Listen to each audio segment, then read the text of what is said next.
All right, welcome to Friday Feelings, everyone, the podcast where we turn emotions into power, vulnerability into strength, and remind you to feel everything, fear nothing, and transform your life.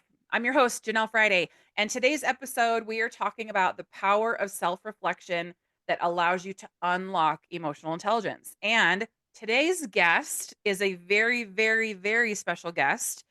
You Mm. probably know her if you travel in the same circles. I'm thrilled to welcome Miss Carly Agar to our episode today. So thanks, Carly, so much for being here. Thanks, Chanel. Did you just say 3 berries? I'm, like, turning red. Very, Thank you. very, Oh, very, yeah. that was so nice. I'm Well, very, I very, very excited for this conversation. well, I think your mission to help people find work, your integrity in how you look at relationships and how you treat people with kindness, and you put in hard work so that others can succeed and find success in their job hunt and feel confident is so commendable. And getting to know you as a person has just been such a pleasure. So you deserve those three berries. You. Oh You're my welcome. gosh, so nice. So I'd love for you, Carly, to tell us a little bit about you, tell us about your Yeah. business, and dig a little bit into why self reflection is something that is important to you. Oh my gosh. Okay, before we hit record, I warned Janelle that I could talk about self-reflection for so many hours. So I'm gonna try to keep that part of it a little bit more concise, but who am I? So most folks know me for leaving my customer success job. Gosh, this was now 4 years ago, 3.5, 4 years. I had been in the field for so long that when I was first in CS, it wasn't even called CS, it was account management. And I know a lot of people can relate to that.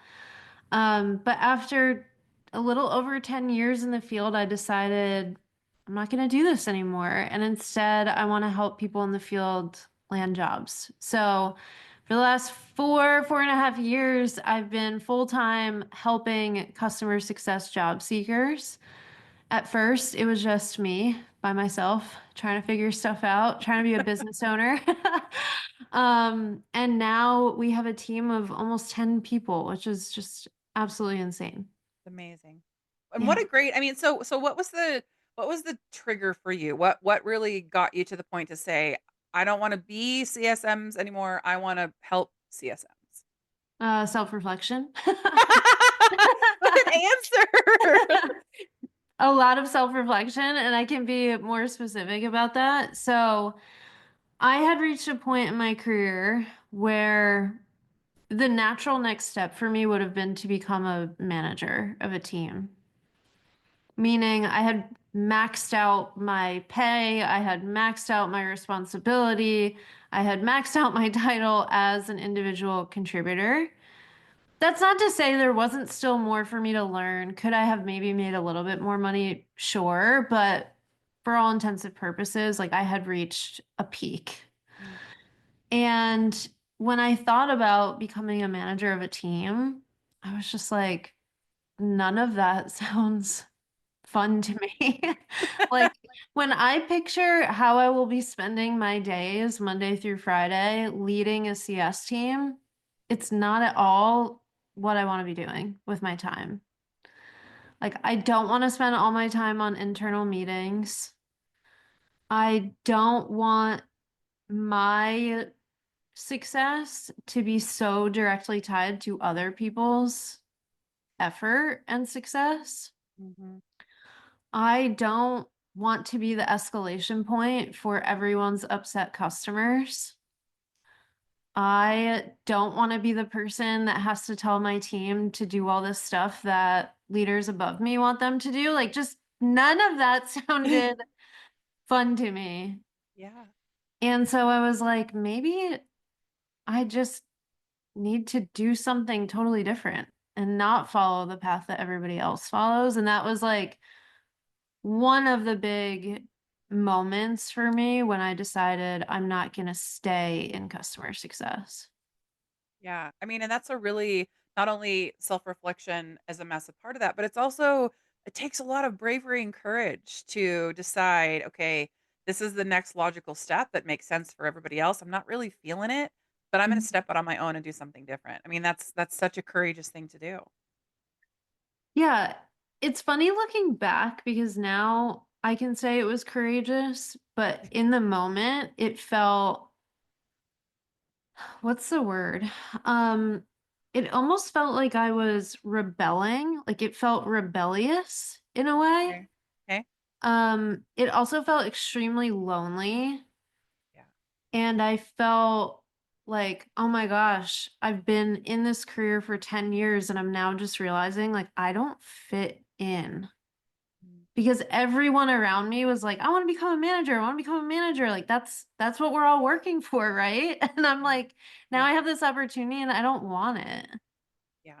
Which is, I mean, I think again, this episode we're talking about self-reflection, but I mean, that's a Yeah. really strong piece of self-awareness that you grasped. And so let's get into self-reflection a little bit. So what I want to do is first I want to define when we say self-reflection, what are we actually talking about? So self reflection, introspection is the practice of looking inward to evaluate your thoughts, feelings, and behaviors. It is, in essence and essentially, the front door of emotional intelligence, which I call self awareness as well. But self reflection is a component of self awareness. And so, self reflection is so powerful because one, it helps you build self-awareness. So, understanding your emotions and their impacts means that you're aware of why you feel the way you feel, why you think about yourself and others the way you do, why do you have the emotional triggers that you do? That is all self-awareness. Mhm. Self-reflection strengthens self-regulation. So when you're self-reflective, you're helping control your impulses and reactions. And so, Carly, for you, that was realizing, hey, the logical next step for everyone else isn't gonna work for me. And that makes me kind of feel out of place. But I'm not gonna let the fear of the unknown or feeling like I'm a rebel keep me from doing what's right for me because you're being true to that self-awareness, self-reflection piece. Um, Mhm. Self reflection also improves empathy. So when you are self reflective and you realize and you're evaluating all your emotions on a regular basis, it also means that you're most likely, not always, but most likely being very critical at evaluating others, facial expressions, body language, tone of voice, words that are being used, trying to empathize with others because you're so in tune with your own emotions. And self reflection also fosters a growth mindset, right? So, self reflection means I'm going inward and going, well, gosh, I don't really like the way that makes me feel, or I'm not really thrilled with that result. So, what's next? What do I do with that? Where am I headed with that? And so that is a growth mindset, constantly looking to move forward instead of Mhm. becoming complacent or giving up in essence, right? So that's really the heart and the crux of what we're talking about. I would say from a growth perspective, Carly, I mean, look at the growth that you had in the 4 years that you've started this. I mean, it's tremendous growth from starting by yourself and feeling isolated and not really sure what your next step is going to be to where you stand today, right? You're kind of the thought leader in customer success when it comes to interviewing expertise and resume building and role playing and helping people find the right role. So, help us understand where self-reflection how self-reflection allowed you to move forward on that path when you realized you had to take a step away from, quote, unquote, Yeah. "what was normal." Yeah. So, when I started to have these realizations of I don't wanna become a manager, it then became, "Okay, well, let me look at what I have done and what I enjoy." And I noticed a pattern really quickly, which was I would get bored in my role and I would go find a new CSM role at a startup. And I would keep doing that, like series A to series C, series A to series C, series A to series C. And I was like, well, why that? Like, why is that the common thread throughout my career? And what I Mm, realized was a lot of the things that I like in my day-to-day job were things that I could find in that hyper growth series A to series C thing. So then I started asking myself, well, like, okay, what are those very specific things that I enjoy doing? And a lot of it was like, I enjoy building, I enjoy ambiguity, I enjoy creating frameworks and content and looking at problems that haven't been solved before and just saying, like, I'm going to figure this out. And so it was a lot of that that eventually led me to like, okay, well, if I start my own business, I'll definitely get to do all those things. Yeah. So that was what kind of led me down the path of entrepreneurship. But then I would say an even more important and more difficult point of self reflection in that journey of like actually starting the business was a lot of people don't know this because I don't talk about it often, is that I had actually thought about starting this business for probably 2 to 3 years. And in those 2 to 3 years, Janelle, I invested so much money, like all of the disposable income I had in business mentorships, learning how to post on LinkedIn, learning how to create a course, how to be a coach, how to start an LLC. Like I did every mentorship you could imagine. And it got to a point where I was like, okay, yeah, I've done all this preparation, but I haven't actually done anything. Mm, And that was the scariest moment of self-reflection because I realized my perfectionism and just fear of failing and fear of actually putting myself out there, despite all the preparation I was doing, had me stuck. yeah. Like I had absolutely nothing to show for it. Wow. So it was that moment when I was like, okay, well, I can either accept that I'm someone who talks the talk and doesn't walk the walk, and like I can say I tried. I did all these mentorships and like got pretty close to launching a business. Or I can just say like I'm gonna get uncomfortable and I'm gonna finally do it. Um, I chose the latter path. It was really scary. Bravo, because that's a But hard thing to do. It's yeah, very I hard. think without that realization of like, okay, well, I can either continue to be this way and let perfectionism hold me back, or I can make a choice to get uncomfortable. It Mm. was that moment where everything like truly started happening. Can you identify, times in your life before this where you kind of went through the same thing, where you had to push yourself to become uncomfortable to move forward? Definitely. A lot in a lot of different ways too, like personally, professionally. I think I like a lot of people suffer from perfectionism where and it's not I hate when people talk about perfectionism and they're like I need to be perfect. It's almost not that for me. It's like I need to know how everyone else is doing it first. Like I'd over research things, Yeah, yeah. but then I don't actually take action. Yeah, and I totally sympathize with you because everything with Lionheart that I've been trying to do, I feel very much where you were at, which is like, I've done all the things, I've paid for all these things, and I still feel stuck. And it's been Yeah. a challenge personally to figure out, okay, what are the best next steps and how do I move forward? Hmm. But so from a self-reflection standpoint, would you say that you've always been a self-reflective individual, or was this something that you just started to do and realize that it was helping you? Where was the tipping point where you realized, "Wow, this is really important. Self-reflection, self-awareness is really important to me." I don't think that I ever actively self-reflected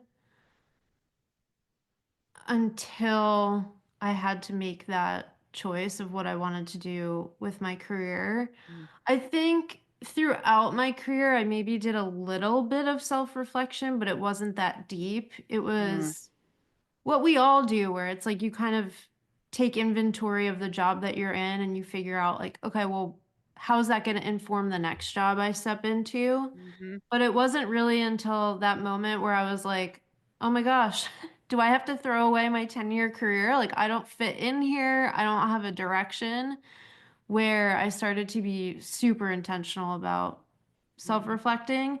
And I will say that becoming an entrepreneur, and I'm sure you can relate to this too, like it really forces you into the trenches of self-reflection, whether you're ready for it or not. So now I can say like it's a daily thing for me.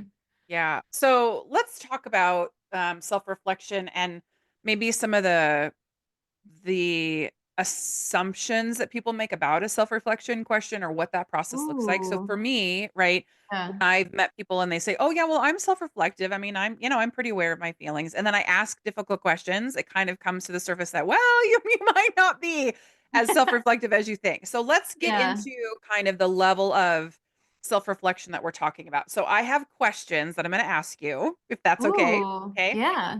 All right. So the first one is um what are you running from that you need to face? Put it in an I. What am I running from that I need to face? Fear, past wounds, or uncomfortable truths? What am I avoiding that, if confronted, could set me free? Okay. That's the kind of that is a journaling question that I ask myself that I'm going to put there to you, right? Because I think your process of getting to be an entrepreneur and having this successful business and taking that leap of faith, you had to Mhm. face fears. You had to ask yourself how to get over that hump. And so from that level, I think it's probably pretty safe to say that you probably didn't word it this way, but there's an Mhm. ongoing internal check that you do with yourself around what are you running from that you need to face? Would you say that's Yep. fair? Yeah, absolutely. Okay. And I can tell you one of my answers to those questions early Yeah. on. Yeah. It was I'm running from the opinions of other people.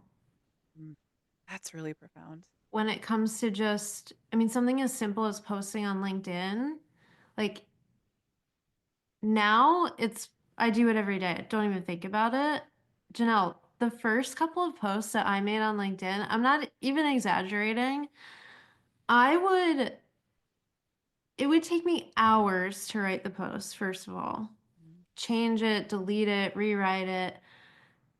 My physical reaction to posting, like I would be shaking, sweating, like I could not sit Carly. still, so Wow. nervous about Wow. what people were gonna think. So that one definitely was a question that I had to face of like, Yeah. if I don't stop running from what people are gonna think about me, I'm never gonna post the damn thing. Yeah. Well, and I mean, I think, LinkedIn, there's a lot of nuances too. You should post every day. And, I took a massive step back from posting over the holidays in January because I just needed a break. There's a lot of external pressure Yeah. and expectations, especially once you put yourself out there and people kind of know who you are. That like I gotta Yeah. keep up with the race a little bit. And Yeah. I've had to remove that pressure off myself to say, I'm not gonna fit a mold or a algorithm or a right. I gotta figure out me and what I'm Yeah. willing to do, wanting to do, capable of doing. So I love that because I think it really highlights anything new that you start, you're going to be nervous, right? When you put yourself out there and you take this big leap into something new, it's okay to feel nervous. It's okay to second guess. It's okay to question, is this really what I want? But you push Mhm. past the fear to do it anyway and to give it a Yes. shot and put yourself out there. Yep. I'm really proud of you for that because it's not easy. It's not You. an easy thing to do. Thank you. Yeah. The do it anyway quote is one that has stuck with me. I don't remember. There's so many different versions of it, and I've had Mhm. so many business mentors now over the years that I can't remember who said it first. Yeah. But that is still something has stuck with me, where it's like, Yeah. this feels uncomfortable, or I don't feel super confident in this, or I'm scared. I'm just doing it anyway. Like that tiny little phrase can really be the difference between staying where you are and truly growing. I agree. And I think it was because you kind of know my story. A lot of people know my story, but I realized that I had allowed fear to hold me back from so many things, especially in my career path. And Mhm. um, fear will always be present. Fear will always be something that we all have to face. We all have to um, deal with. And when you get used to looking fear at the face and saying, "Okay, I'm afraid, I'm scared, I'm nervous, I'm insecure," but I'm Mhm. gonna move forward anyway. I mean, that's a muscle flex, and I think the more you flex that muscle, The more used to it you get, the less scary things become down the road because you face that new thing. You're like, oh, I'm kind of afraid of that. But then now you have all of this experience to pull from to be like, but wait, I was afraid of this and I did it anyway, right? I Yeah. learned from it. I grew. So Wait, I can I love tell that. you? Oh, keep going. No, please go ahead. I was going to say, this is one of my favorite self-reflection questions, Yeah, which let's hear it. I do this isn't like a daily one for me, but more of Okay. like an annual one, which is what is something that I used to be really afraid of that I no longer am. I love that. It's such a big confidence builder because it shows you like, holy shit, okay, yeah, if you just do the thing that you're afraid of, you're eventually not going to be afraid of it anymore. Mhm. There's a TV show my husband and I have been watching called Special Forces. So it's Yes. have you seen that? Okay. Reality So TV, yeah. caveat, this is about celebrities and I hate shows about celebrities, but it's a British Forces, United Forces, SAS, SEER, that kind of training. And watching that show, I'm like, if I was in any kind of physical shape, I would want to go do that to face my fears. And they're doing really extreme things. But I think when you watch some of these individuals face that fear of jumping out of the helicopter or being sunk in a car underwater, told to hold your breath and then escape was like those are legit fears that I think a lot of people naturally are afraid Mhm. of. And you're watching these celebrities be uncomfortable and face those fears. It was really inspiring for me. Yeah.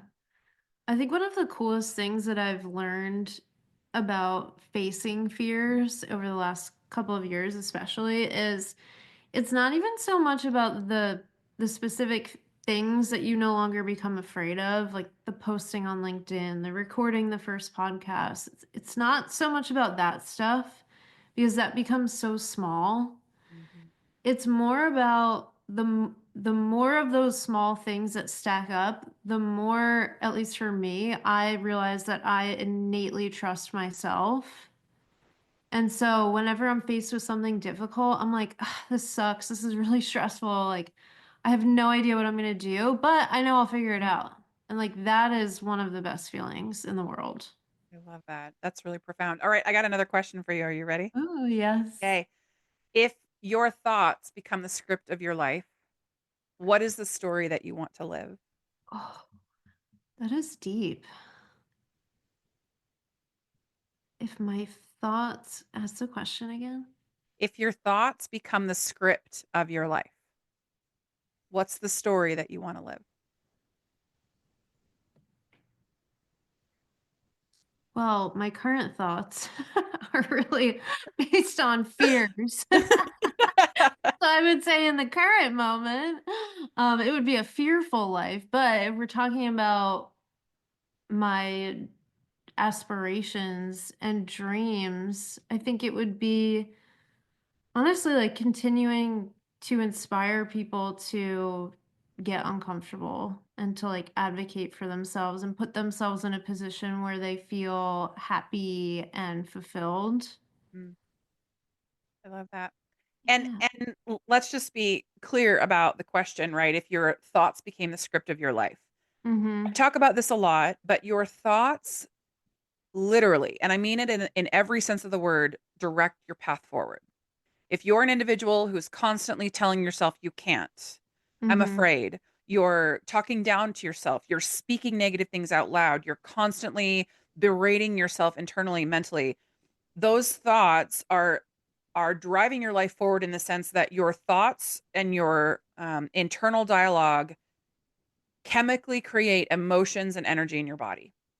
That is science behind neuroplasticity, TTRP. I mean, I'm there's so many studies out there that are showing that your thoughts literally create the chemical reaction in your body that become emotion. And we know that our emotions dictate behavior at times. And so, if you're an individual who struggles with negative or detrimental internal thoughts, you're not speaking to yourself kindly. You're not saying positive, powerful things like, "Yes, I can. I'm afraid, but I'm going to move forward anyway.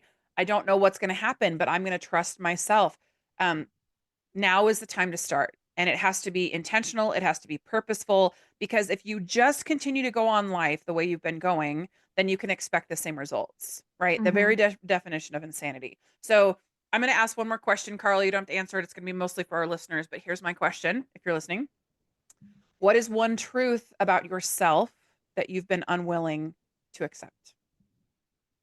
It's a big question. I think most of us are used to failing. Most of us are used to feeling insecure. Most of us are feeling like we're isolated and we don't fit anywhere and no one understands us and we're never going to make it anywhere. That is a part of the human condition that is pretty normal for most of us.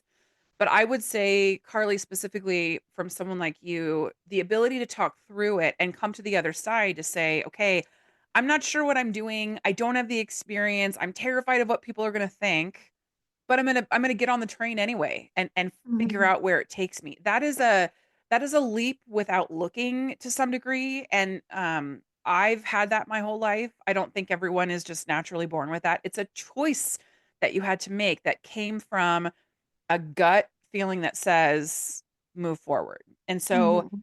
I want to give you the opportunity. If there's someone listening today who is desperately trying to move forward, they want to take that leap, they want to believe in themselves, they want to be self-reflective in a growth mentality and be comfortable being uncomfortable, but they don't even know how to go about that or they're afraid.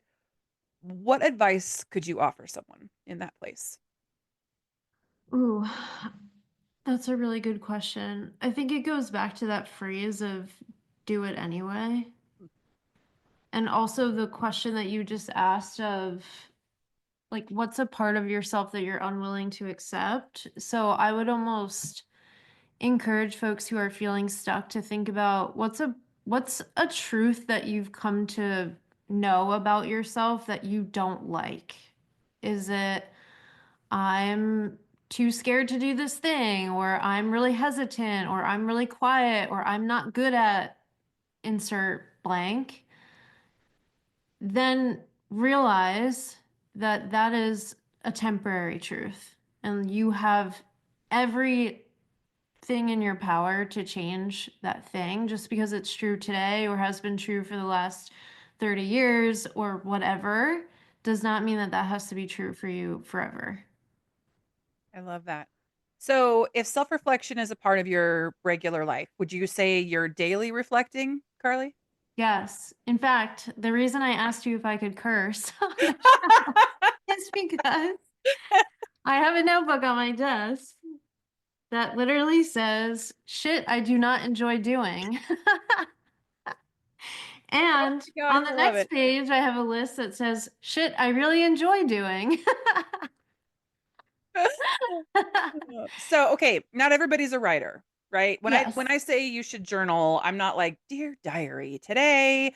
That's Yeah. not what I say That's not when you're me. journaling, right? But for someone who's not very good at writing, or what are some best practices from a self-reflection standpoint that you think you could encourage somebody like try this today, or set a goal by the end of the week you're going to do this thing. How can we encourage people to become more self-reflective from a practical standpoint?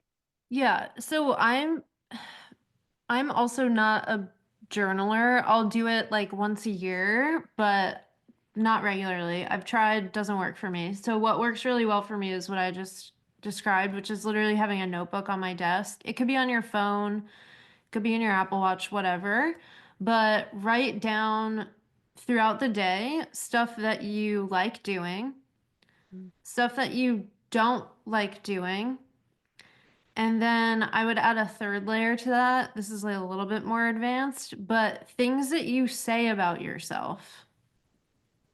So if it's like, you get off a customer call and it was a really tricky negotiation and you're sitting at your desk writing the email afterwards and you're like, God, I'm just so bad at negotiating, write that down. And then what you can do is look at this list and decide, okay, I have all these things that I don't like doing. I have all these things I like doing and all these beliefs about myself. Like, I'm going to pick one of these things to change. I'm I going love to that. become better at negotiating, or I'm going to try to figure out a way where I'm not spending time on stuff I don't like doing. But I would say that's really the easiest way. It doesn't require really any effort. I love that. And we're getting close to time. I just want to say, first of all, if you don't know Carly, if you're not familiar with Carly, find her on LinkedIn. Carly, do you want to just give a little bit of a quick rundown on what you offer from a business Yeah. perspective for job seekers? Sure, that's so nice of you. So we have a lot of free resources for anyone looking for a job in customer success. I would say the podcast is probably the most popular. So, Customer Success Career Coach is the podcast. I talk about everything from resumes, interviewing to career paths. It's all on there. I also have free master classes on my website. So if you go to carlyagar.com/freebies, there are free step-by-step how to write your resume for CS jobs, how to interview, how to nail behavioral interviews, like it's all there. And then if you are looking for more one-on-one tailored support, we do offer one-on-one coaching, which you'll see an application on my LinkedIn. Love that. Yeah. And as we wrap today, I really want to highlight the story that you've given us, which is one of bravery and self awareness. Mhm. And when you are honest with yourself, look, you guys, it's not easy to internally reflect and find things about yourself you don't like. I'm a good example of that. So after my trauma and really taking a hard look at my behaviors, my talk track, how I was interacting with others, I was really embarrassed by the judgmental, self-righteous, condescending individual that I was, and I could have stayed there. I could have been like, "Well, that's just Mhm. how I am. Deal with it." Yep. But I didn't want to be that way anymore, and it took a tremendous amount of effort and moments of uncomfortability to begin to really deal with that and move forward and find a way to transform my internal dialogue. But like I've said, it takes effort, it takes intention, and it takes a desire to really want to change no matter what the workload might be to make that change. And Carla, I think your story is a really beautiful one of uncertainty, self-doubt, a little bit of fear, trepidation, A lot of leap bit of without fear. looking, and you've worked your way through it to find a really successful path, and I think that has so much to do with not your own the work of your own hands, the effort that you've made, but the power of personal belief through personal reflection, through self-awareness and self-acceptance to some degree. Would you agree with that? Yeah, Yeah. definitely. So thank you so much for sharing your story. It's such a powerful one. And for those of you listening, I'm going to just wrap like we always do and encourage you to be inspired to feel, oh my gosh, feel deeply, be fearless and live your life authentically. Because when you keep leaning into those feelings and truly accepting yourself through self reflection, that's where transformation really starts. So, I hope you all have a really lovely rest of your day. And thanks again, Carly, for being here. Always appreciate your time. Thank you for having me. See you next Friday, you guys.